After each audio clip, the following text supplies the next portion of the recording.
ज्यादा अच्छा होना भी गुनाह है। पता ही नहीं चलता लोग कद्र कर रहे हैं या इस्तेमाल। जब किसी के नाम को बार बार पुकारा जाता है तो उसे मुड़कर देखना ही पड़ता है कि कौन उसे बुला रहा है। उसी प्रकार जब ईश्वर के नाम का स्मरण निरंतर किया जाता है तो ईश्वर उनकी पुकार जरूर सुनते हैं। इतना मत बोलिए कि लोग चुप होने का इंतजार करें, बल्कि इतना बोलकर चुप हो जाइए कि लोग आपके दोबारा बोलने का इंतजार करें। मुस्कुराओ, क्या गम है? जिंदगी में टेंशन किसको कम है? अच्छा या बुरा तो केवल भ्रम है। जिंदगी का नाम ही कभी खुशी कभी गम है। शेर की एक सीख हमेशा याद रखना, जंगल की अर्थव्यवस्था चाहे कैसी भी क्यों ना हो, मैं घास नहीं खाऊंगा। ये मेरा घमंड नहीं बल्कि मेरी सच्चाई है, क्योंकि मैं जानता हूं मैं कौन हूं। खराब परिस्थिति देखकर कभी हार ना माने, भगवान पर विश्वास रखिए और मेहनत करते रहिए, क्योंकि भगवान ने आपको जीतने के लिए भेजा है और आपको हर हाल में जीत कर दिखाना है। तोता ज्यादा बातें करता है लेकिन उड़ान छोटी भरता है। शांत रहकर बाज बादलों से भी ऊंचा उड़ता है। इससे हमें ये सीख मिलती है, ज्यादा बोलने वाले कुछ नहीं कर पाते और जिन्हें कुछ करना होता है वे शांत रहकर लाइफ में बहुत कुछ कर जाते हैं। शेर खुद से 10 गुना बड़े और ताकतवर हाथी को मार गिराता है। हाथी की ताकत जानते हुए भी शेर का एटीट्यूड उससे कहता है, मैं हाथी को मार सकता हूं। दूसरी तरफ हाथी ताकतवर होने के बावजूद शेर को देखकर यह सोचता है, मैं इसका मुकाबला नहीं कर पाऊंगा। जंगल में शेर से ज्यादा ताकतवर जानवर मौजूद है, लेकिन फिर भी शेर ही राजा कहलाता है। शेर अपने आत्मविश्वास और लड़ने के एटीट्यूड की वजह से जंगल पर राज करता है।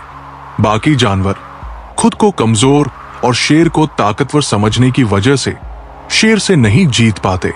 याद रखें, अगर आप में अपने काम को लेकर ये आत्मविश्वास है कि मैं इसे कर ही लूंगा, तो आपको दुनिया की कोई भी ताकत जीतने से नहीं रोक सकती। कोई इंसान आपसे बहुत गुस्से में है तो उसे अपने ऊपर गुस्सा हो लेने दीजिए और आप उसकी गुस्से वाली बात को मत काटिए। थोड़ी देर बाद वो खुद शांत हो जाएगा। अगर वास्तव में आपकी गलती है तो सॉरी भी बोल दीजिए। अपनी गलती को स्वीकारना सीखिए, माफी मांगकर अपनी गलती को सुधारिए और अपने किए वादों को किसी भी कीमत पर मत तोड़िए, बल्कि उन्हें निभाना सीखिए। इससे समाज में आपकी अलग पहचान बनेगी। इस समय आपके अंदर ऊर्जा और ताकत का अंबार है। आप जो चाहो वो कर सकते हो। अपनी ऊर्जा, शक्ति और जोश को सही जगह पर इस्तेमाल करो, वरना बाद में पछताओगे। इस उम्र में अगर आपको लगता है कि आपकी एक गर्लफ्रेंड होनी चाहिए तो ये बहुत गलत है। ये समय आपके टैलेंट को पहचानने और लक्ष्य को निर्धारित करने का है। इसे पहचानो, क्योंकि आज से कुछ सालों के बाद आपको इस बात से सम्मान मिलेगा कि आप क्या काम करते हो, ना कि आपके पास गर्लफ्रेंड है या नहीं।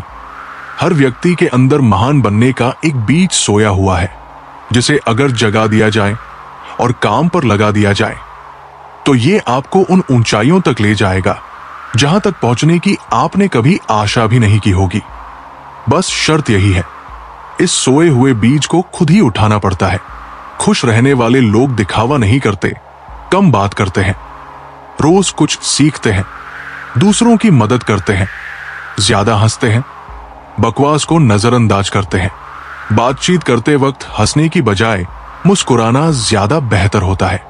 इससे सामने वाला आपको जज नहीं कर पाता और उसे आप एक रहस्यमय इंसान लगते हैं। याद रखना, जितनी आप मेहनत करते हो, सही समय आने पर आपको उसका रिजल्ट मिलने से कोई नहीं रोक सकता। बस आप थक कर मेहनत करना बंद मत करना। जीवन का सबसे कठिन समय तब आता है जब सच जानते हुए भी अपनों की खुशी के लिए हमें मजबूरी में गलत डिसीजन के लिए राजी होना पड़ता है। कुदरत अच्छे लोगों को सबसे ज्यादा दुख देती है ताकि वे जीवन और लोगों को पहचान पाए। दुखी व्यक्ति साधारण जीवन से बोर हो जाता है और वहीं से फिर उसके कुछ बड़ा करने की शुरुआत होती है।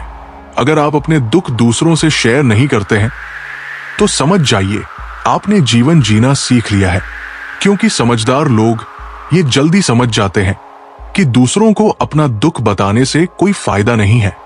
अपना दुख खुद को ही सहना पड़ता है। कोई भी आपकी मदद नहीं कर सकता। जिस तरह लोग मरे हुए व्यक्ति को कंधा देना पुण्य समझते हैं, उसी तरह यदि जिंदा इंसान को सहारा देना पुण्य समझने लगे, उस दिन हर किसी की जिंदगी आसान हो जाएगी। जब तक कोई मुकाम हासिल ना कर लो, लोगों से प्यार और इज्जत की उम्मीद मत करो। जो अपनी इज्जत नहीं करता, खुद को किसी काबिल नहीं बनाता, उसे कहीं इज्जत नहीं मिलती। मान लीजिए आप बस से कहीं जा रहे हैं और रास्ते में वह बस खराब हो गई। उसे बनने में एक दिन का वक्त लगेगा। ऐसे हाल में आप क्या करोगे? आप वहां बैठकर इंतजार करोगे? नहीं, आप दूसरी बस लोगे और वहां से उसी वक्त निकल जाओगे। उसी तरह जीवन में कोई परेशानी आने से आप एक जगह रुककर दुखी नहीं हो सकते। आपको उसे छोड़कर आगे बढ़ना ही होगा। किसी से बदला लेना है तो इतने सफल हो जाओ कि हर जगह सिर्फ आपका नाम ही चले। किसी को मारकर या लड़कर बदला लेने से बेहतर है सफल हो जाओ। वो आपको देखकर जीवन भर जलता रहेगा। चलिए अब हम आपको एक कथा सुनाते हैं, क्षमा का प्रकाश, संत और गांव की कहानी। यमुना के तट पर एक छोटा सा गांव था जिसका नाम था प्रेमगर। यह गांव अपनी हरियाली और सादगी के लिए जाना जाता था, लेकिन गांव वालों के बीच छोटी मोटी बातों पर झगड़े भी आम थे। गांव के पास एक प्राचीन बरगद का पेड़ था जिसके नीचे एक छोटा सा आश्रम था। इस आश्रम में संत प्रेमानंद रहते थे। संत प्रेमानंद की सादगी और उनकी गहरी बातें दूर दूर तक मशहूर थी। लोग कहते थे कि उनकी एक बात मन के सारे गुस्से को शांत कर देती है। लेकिन संत जी सबसे मिलते नहीं थे। वे केवल उनसे बात करते थे जिनके मन में सच्ची प्यास होती थी। प्रेमनगर में एक युवक रहता था जिसका नाम था अर्जुन। अर्जुन 30 साल का था और गांव का सबसे कुशल लोहार था। उसकी बनाई हल, कुल्हाड़ियां और बर्तन पूरे इलाके में मशहूर थे। अर्जुन मेहनती और ईमानदार था, लेकिन उसका स्वभाव गुस्सैल था। छोटी छोटी बातों पर वो आपा खो देता था। एक बार गांव के एक व्यापारी ने उससे कम कीमत पर हल बनाने को कहा और जब अर्जुन ने मना किया तो व्यापारी ने उसका अपमान कर दिया। अर्जुन ने गुस्से में व्यापारी को धमकी दे दी और बात इतनी बढ़ गई कि गांव में पंचायत बुलानी पड़ी। पंचायत ने अर्जुन को गांव से 1 महीने के लिए बाहर जाने की सजा दी। अर्जुन को यह सजा अपमानजनक लगी। वो सोचता था, मैंने तो कुछ गलत नहीं किया, वो व्यापारी गलत था, फिर मुझे सजा क्यों? गुस्से और दुख में वो गांव छोड़कर यमुना के किनारे भटकने लगा। एक दिन वो भटकते भटकते संत प्रेमानंद के आश्रम पहुंच गया। आश्रम में एक शांत माहौल था। कुछ शिष्य ध्यान कर रहे थे और यमुना की लहरों की आवाज हवा में गूंज रही थी। अर्जुन ने एक शिष्य से पूछा, संत जी कहाँ हैं? शिष्य ने कहा, वो यमुना के किनारे बैठे हैं, लेकिन पहले अपने मन को शांत कर लो। संत जी गुस्से से भरे मन से नहीं मिलते। अर्जुन यमुना के किनारे गया। वहां संत प्रेमानंद एक चट्टान पर बैठे थे। उनके चेहरे पर शांति थी। अर्जुन ने गुस्से से कहा, संत जी, मैं अर्जुन हूं। मुझे गांव से निकाल दिया गया है। मैंने कुछ गलत नहीं किया, फिर भी मुझे सजा मिली। ये दुनिया इतनी अन्यायी क्यों है? संत ने मुस्कुराते हुए कहा, अर्जुन बैठो। गुस्सा तुम्हारा शत्रु है और तुम उसे अपने मन में पाल रहे हो। पहले ये बताओ, तुम्हारा मन इतना भारी क्यों है? अर्जुन ने सारी बात बताई। कैसे व्यापारी ने उसका अपमान किया, कैसे पंचायत ने उसे सजा दी और कैसे वो अब गांव वालों से नफरत करता है। संत ने यमुना की ओर इशारा किया और कहा, देखो यमुना कितनी शांत है। वो पहाड़ों से निकलती है, रास्ते में गंदगी, पत्थर और कीचड़ को अपने साथ ले जाती है, फिर भी वो शुद्ध रहती है। तुम्हारा मन भी ऐसा हो सकता है अगर तुम गुस्से और नफरत को छोड़ दो। अर्जुन को यह बात समझ नहीं आई। उसने कहा, संत जी, लेकिन मैं गुस्सा क्यों न करूं? उस व्यापारी ने मेरा अपमान किया। गांव वालों ने मुझ पर भरोसा नहीं किया। क्या मुझे चुप रहना चाहिए? संत ने कहा, अर्जुन, गुस्सा एक आग है जो पहले तुम्हें ही जलाती है। जब तुम गुस्सा करते हो तो तुम अपनी शांति खो देते हो। सवाल यह नहीं कि दूसरों ने क्या किया, सवाल यह है कि तुमने अपने मन को क्या सिखाया। अर्जुन ने पूछा, तो मैं अपने गुस्से को कैसे नियंत्रित करूं? मैं चाहता हूं कि मेरा मन शांत हो, लेकिन हर बार कोई ना कोई बात मुझे भड़का देती है। संत ने एक गहरी सांस ली और कहा, गुस्से को नियंत्रित करने का पहला कदम है क्षमा। जब तुम दूसरों को माफ कर देते हो तो तुम अपने मन का बोझ हल्का करते हो। क्षमा कमजोरी नहीं बल्कि ताकत है। अर्जुन ने कहा, क्षमा? लेकिन उस व्यापारी ने मेरा अपमान किया। अगर मैं उसे माफ कर दूं तो वो और ज्यादा बिगड़ेगा। संत ने हंसते हुए कहा, क्षमा का मतलब ये नहीं कि तुम गलत को स्वीकार कर लो। क्षमा का मतलब है कि तुम अपने मन को उस गलती से आजाद कर दो। जब तुम माफ करते हो तो तुम अपने लिए शांति चुनते हो, न कि दूसरों के लिए। संत ने एक कहानी सुनाई। कई साल पहले इस गांव में दो भाई रहते थे। एक बार छोटी सी बात पर उनका झगड़ा हो गया। बड़े भाई ने गुस्से में छोटे भाई को घर से निकाल दिया। छोटा भाई गांव छोड़कर चला गया, लेकिन बड़े भाई का मन कभी शांत नहीं हुआ। वो हर दिन अपने गुस्से को याद करता और दुखी होता। एक दिन वो मेरे पास आया और बोला, संत जी, मुझे शांति चाहिए। मैंने कहा, अपने भाई को ढूंढो और उसे माफ कर दो। उसने ऐसा ही किया। जब दोनों भाई गले मिले तो बड़े भाई की आंखों में आंसू थे। उसने कहा, संत जी, मैंने इतने साल गुस्से में बर्बाद कर दिए। क्षमा ने मुझे आजाद कर दिया। अर्जुन ने सोचा और कहा, लेकिन संत जी, अगर मैं व्यापारी को माफ कर दूं तो क्या गांव वाले मुझे कमजोर नहीं समझेंगे? संत ने जवाब दिया, लोग क्या समझते हैं ये तुम्हारी चिंता नहीं। तुम्हारा काम है अपने मन को शुद्ध रखना। जब तुम क्षमा करते हो तो तुम अपने दिल में प्रेम का दिया जलाते हो, और प्रेम का प्रकाश कभी कमजोर नहीं होता। संत ने अर्जुन को एक काम सौंपा। उन्होंने कहा, गांव में एक बूढ़ी विधवा है जिसका नाम है सरला। वो अकेली रहती है और उसका कोई नहीं। तुम उसके लिए कुछ करो। उसके घर की मरम्मत करो, उसके लिए लकड़ी और अनाज का इंतजाम करो, और हां, उससे बात करो, उसकी कहानी सुनो। अर्जुन को यह काम अजीब लगा। उसने सोचा, मैं तो लोहार हूं, मैं सरला के लिए क्या कर सकता हूं? लेकिन संत के कहने पर वो मान गया। उसने अपनी कमाई से कुछ पैसे बचाए और सरला के लिए अनाज, कपड़े और लकड़ी खरीदी। उसने अपने दोस्तों की मदद से सरला के टूटे फूटे घर की मरम्मत की। जब वो सरला से मिला तो बूढ़ी मां ने रोते हुए कहा, बेटा, तुमने मेरे लिए इतना किया, मैं तुम्हें क्या दूं? अर्जुन ने कहा, मां, बस तुम्हारी दुआएं चाहिए। उस दिन अर्जुन को एक अजीब सी शांति महसूस हुई। उसने संत से कहा, संत जी, सरला मां की मुस्कान देखकर मेरा मन हल्का हो गया, लेकिन मेरा गुस्सा अभी भी पूरी तरह गया नहीं। मैं व्यापारी को माफ करना चाहता हूं, लेकिन मेरा मन बार बार पुरानी बातें याद करता है। संत ने कहा, अर्जुन, क्षमा एक बार की बात नहीं, ये एक अभ्यास है। हर बार जब तुम्हारा मन गुस्सा लाए तो उसे प्रेम से शांत करो। अपनी सांसों पर ध्यान दो और सोचो कि तुम उस व्यक्ति को शुभकामनाएं दे रहे हो। धीरे धीरे तुम्हारा मन आजाद होगा। अर्जुन ने संत की बात मानी। उसने हर दिन ध्यान करना शुरू किया। जब भी व्यापारी की बात याद आती, वो गहरी सांस लेता और मन में कहता, मैं उसे माफ करता हूं, मैं उसे शुभकामनाएं देता हूं। धीरे धीरे उसका गुस्सा कम होने लगा। एक दिन वो गांव लौटा और व्यापारी से मिला। उसने कहा, मैं तुम्हारी बात का बुरा मान गया था, लेकिन अब मैं तुम्हें माफ करता हूं।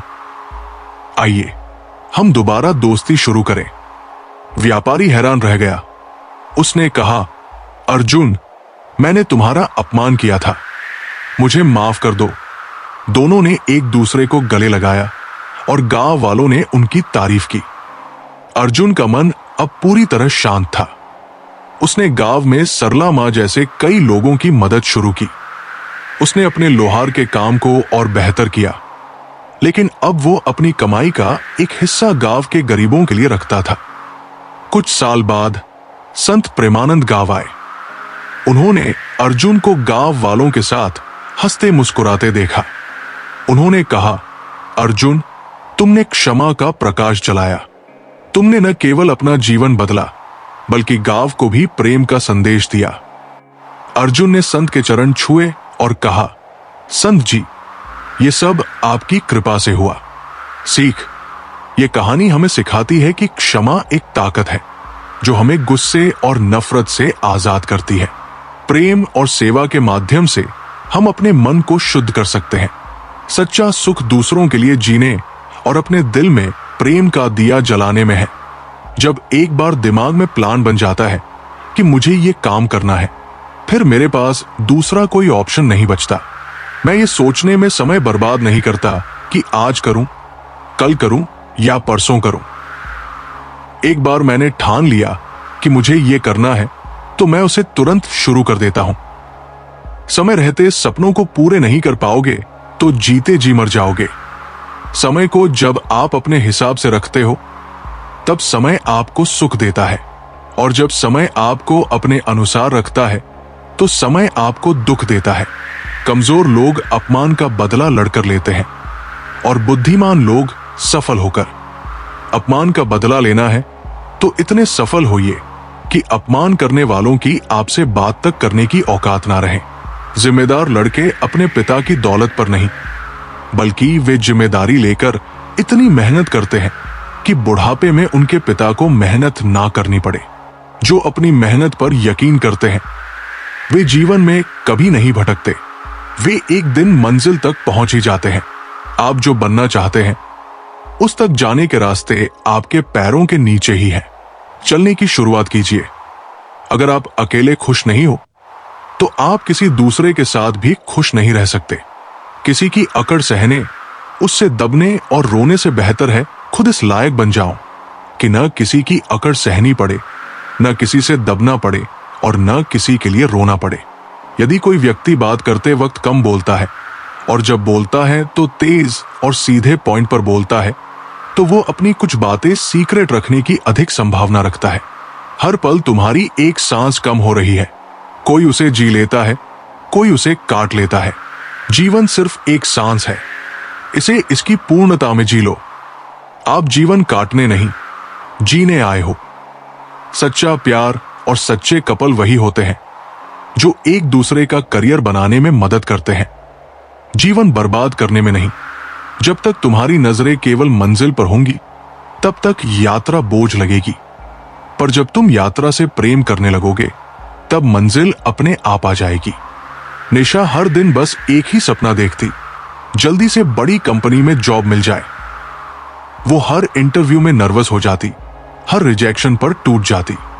एक दिन उसके पिताजी ने कहा, क्या तू उस मंजिल से प्यार करती है या उस रास्ते से जो वहां तक ले जाता है? उस दिन से निशा ने सिर्फ रिजल्ट की चिंता छोड़ दी। वो हर दिन खुद को बेहतर बनाने लगी। धीरे धीरे उसका आत्मविश्वास बढ़ा और एक दिन उसे उसकी ड्रीम कंपनी से कॉल आया। उसने मुस्कुराकर कहा, अब मंजिल आई है, क्योंकि अब मैंने रास्ते से मोहब्बत की है। अगर आप किसी चीज को उसके मालिक के रूप में देखते हैं, तो उस चीज को खरीदने की संभावना बढ़ जाती है। किसी चीज को पाने के लिए मेहनत इस हद तक कीजिए कि किस्मत भी बोल पड़े, ये चीज तेरे लिए ही बनी है। तुम्हें अब उसका दिल नहीं, बल्कि ये पूरी दुनिया जीतनी है। उसने किस हीरे को गवाया है, ये बात सबके सामने प्रूफ करनी है। जो लोग काम करते हुए संगीत सुनते हैं, उन लोगों पर काम के दबाव का असर कम होता है। साथ ही ये भी देखा गया है कि इन लोगों का व्यवहार अपने साथी लोगों के साथ सकारात्मक रहता है। आधे से ज्यादा लोग इस दुनिया में खुश नहीं हैं। उसका कारण यह है कि लोगों का अपनी बुरी आदतों पर कंट्रोल नहीं है। सही गलत सबको पता है, लेकिन लोग जीवन में एक्शन लेने से डरते हैं। बदलाव लाने से डरते हैं और अपनी बुरी आदतों को छोड़ने से डरते हैं। अंत में ये लोग रोते हैं क्योंकि इनकी बुरी आदतें इनका जीवन बर्बाद कर देती है। जब दिल टूटता है तो कुछ लोग नया रिलेशन बनाने की तैयारी करते हैं और कुछ लोग अपनी तकदीर बनाने की। अगर आप 24 घंटे किसी के लिए अवेलेबल रहोगे तो यकीन मानो वो एक दिन आपकी कद्र करना बंद कर देगा। दुनिया में आए और चले गए ऐसा जीवन मुझे नहीं चाहिए। अगर आया हूं तो कुछ ना कुछ तो बेहतर करके जाऊंगा ही। एक बार श्री राम ने कहा, लक्ष्मण, मेरे और सीता के बीच एक विवाद हो गया है, तुम न्याय करो। लक्ष्मण जी मान गए। श्री राम ने कहा, मैं कहता हूं कि मेरे चरण सुंदर है। सीता कहती है कि उनके चरण सुंदर है। तुम दोनों के चरणों की पूजा करते हो, अब तुम ही फैसला करो कि किसके चरण सुंदर है। लक्ष्मण जी बोले। श्री राम ने समझाया, तुम बैरागी हो, निर्भय होकर कहो किसके चरण सुंदर है। राम के चरणों को दिखाते हुए लक्ष्मण जी बोले, माता, इन चरणों से आपके चरण सुंदर है। माता सीता खुश हो गई।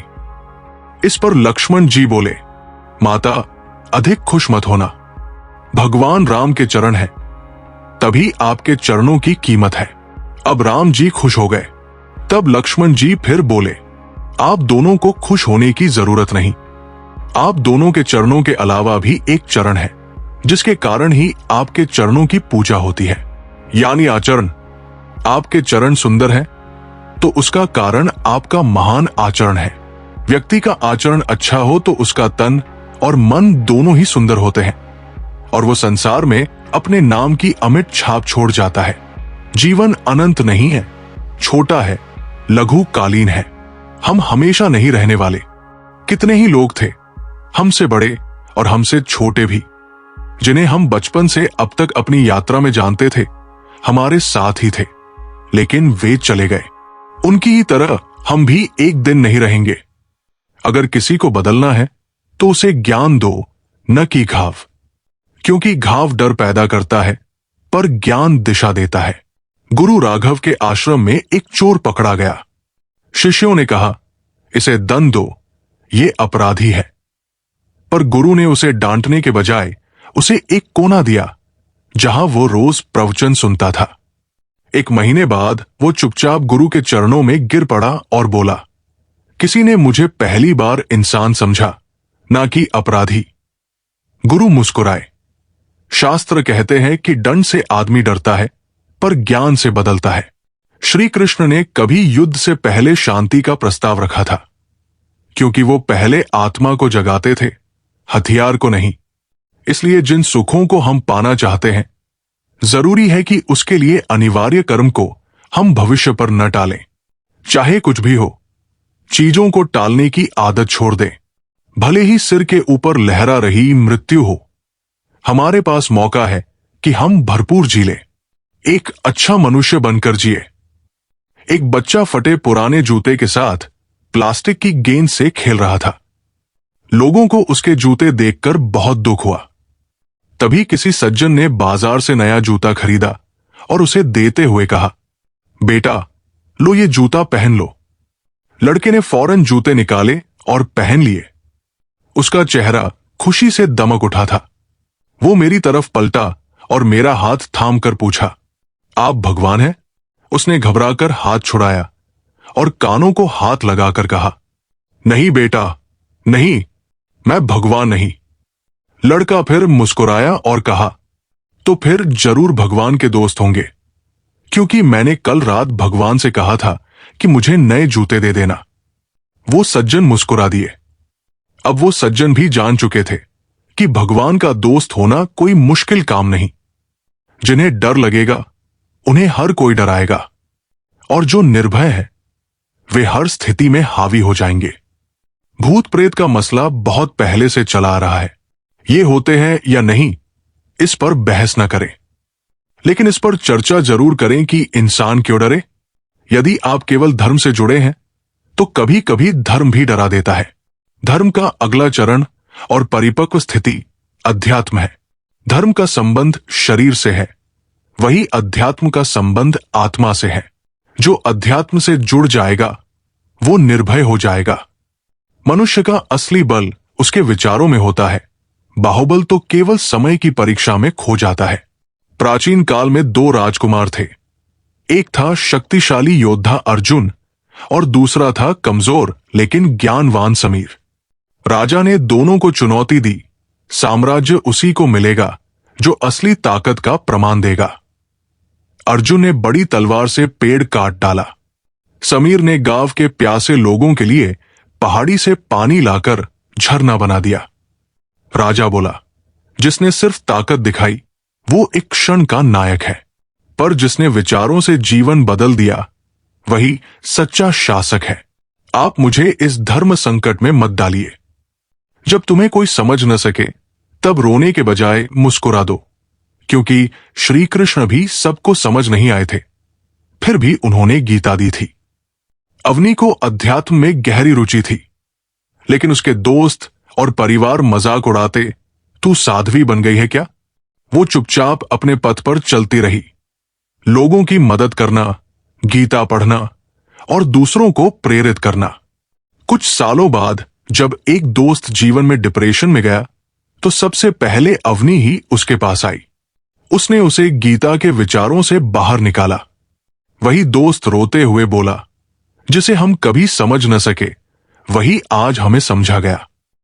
हर प्रश्न का उत्तर तुम्हारे भीतर ही है। श्री कृष्ण ने अर्जुन को बाहर नहीं बल्कि भीतर की ओर देखने को कहा।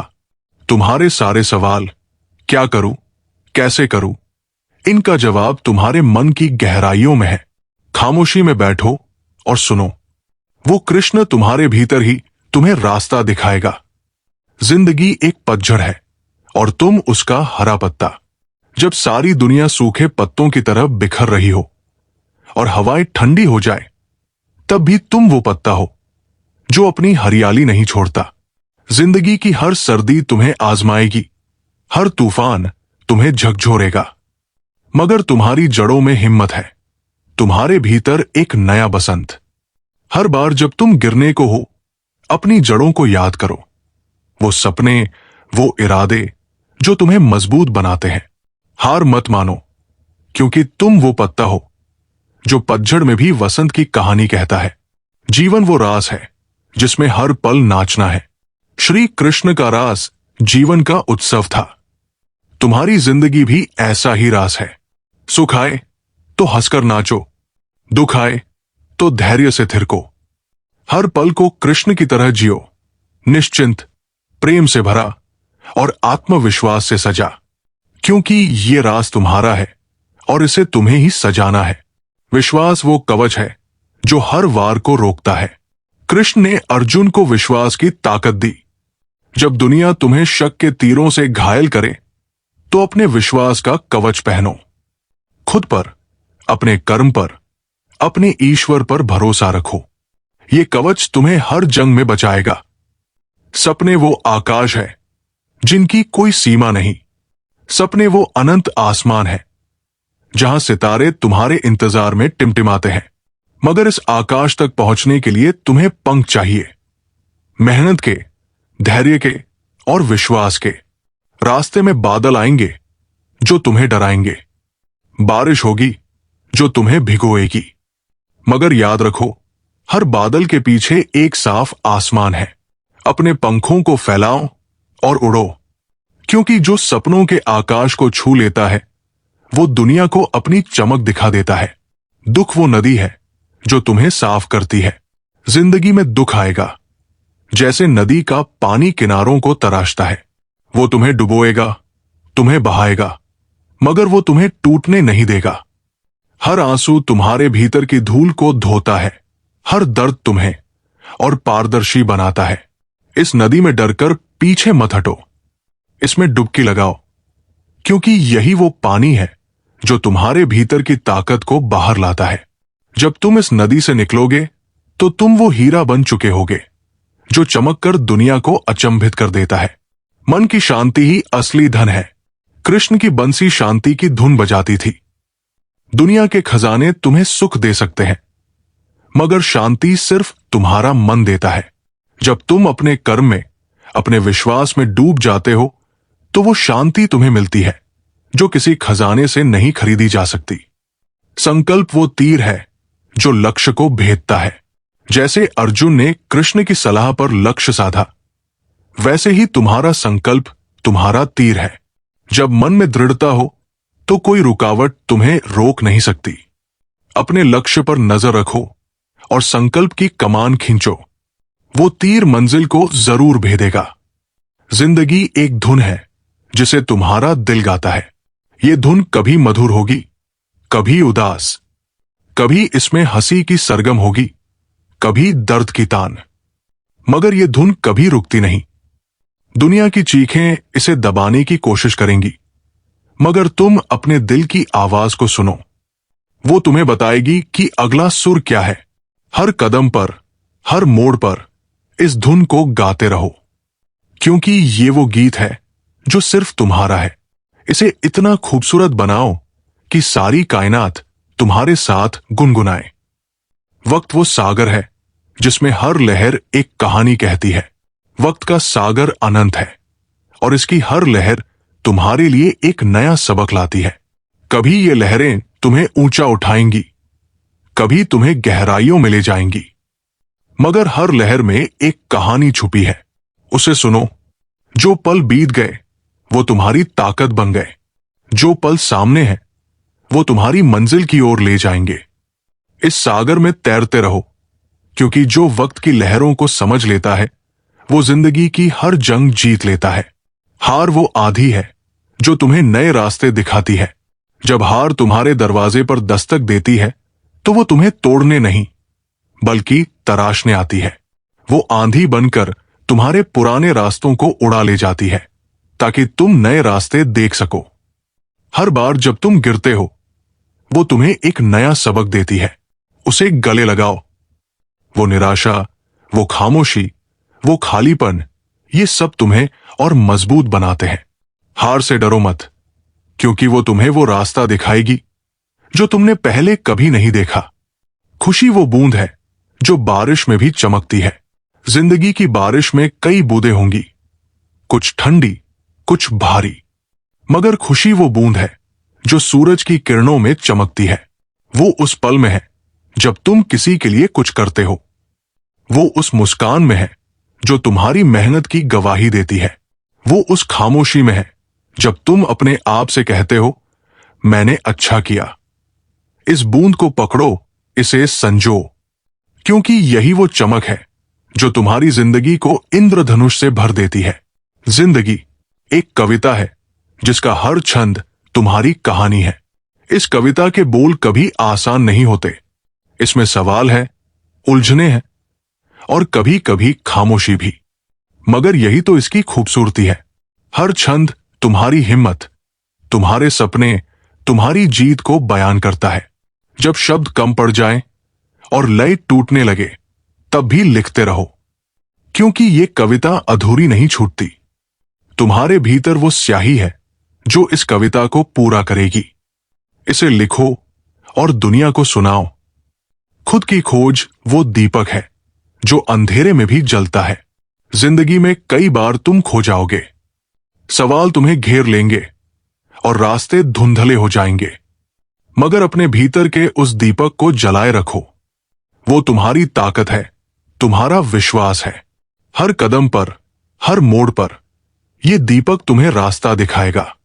अपनी खामियों को गले लगाओ, अपनी खूबियों को पहचानो, क्योंकि जो खुद को खोज लेता है वो दुनिया को जीत लेता है। इस दीपक को कभी बुझने मत देना। जिंदगी एक उड़ान है और तुम इसके परिंदे। इस उड़ान में हवाएं तेज होंगी, आकाश ऊंचा होगा और कभी कभी पंख थक जाएंगे, मगर तुम वो परिंदा हो जो तूफानों में भी उड़ता है। तुम्हारे पंखों में सपने हैं, तुम्हारी आंखों में मंजिल। हर बार जब तुम गिरने को हो अपने पंखों को याद करो। वो मेहनत, वो हौसला, वो विश्वास, यही तुम्हें ऊंचा ले जाएगा। इस उड़ान को जियो, क्योंकि तुम वो परिंदा हो जिसका आसमान कोई और नहीं, तुम खुद चुनते हो। कर्म तुम्हारा कर्तव्य है, फल तुम्हारा बंधन नहीं। श्री कृष्ण कहते हैं, कर्म कर, फल की चिंता छोड़ दे। जीवन की राह पर कदम बढ़ाओ बिना परिणाम की लालसा के। हर प्रयास तुम्हें सिखाता है, हर कदम तुम्हें तराशता है। जब तुम कर्म की माला जपते हो तो मंजिल खुद तुम्हारे पास चली आती है। सत्य का आलम डर को मिटाता है। जब डर तुम्हारे मन को घेरे तो कृष्ण की गीता को याद करो, आत्मा अजर अमर है। सत्य को गले लगाओ क्योंकि वो तुम्हारा कवच है। जो सत्य की राह पर चलता है वो डर की परछाई से कभी नहीं डगमगाता। प्रेम वो बंसी है जो बिना बोले बुलाती है। कृष्ण का प्रेम गोपियों को बांध लेता था बिना शब्दों के। तुम भी अपने कर्म में प्रेम भरो। हर काम, हर रिश्ता, हर पल जब प्रेम से सचता है तो वो अमर हो जाता है। प्रेम करो और देखो कैसे दुनिया तुम्हारी बंसी की धुन पर थिरकने लगती है। धैर्य वो सेतु है जो मंजिल तक ले जाता है। श्री कृष्ण ने अर्जुन को धैर्य का पाठ पढ़ाया। जीवन की उलझनों में जब रास्ता न दिखे तो धैर्य की शरण लो। हर तूफान गुजर जाता है, हर रात सुबह में बदलती है। धैर्य से चलो क्योंकि मंजिल वही पाता है जो रुकना नहीं जानता। स्वयं को जानना ही सबसे बड़ी विजय है। कृष्ण कहते हैं, आत्मा को जानो, दुनिया को जीतने से पहले अपने मन को जीतो।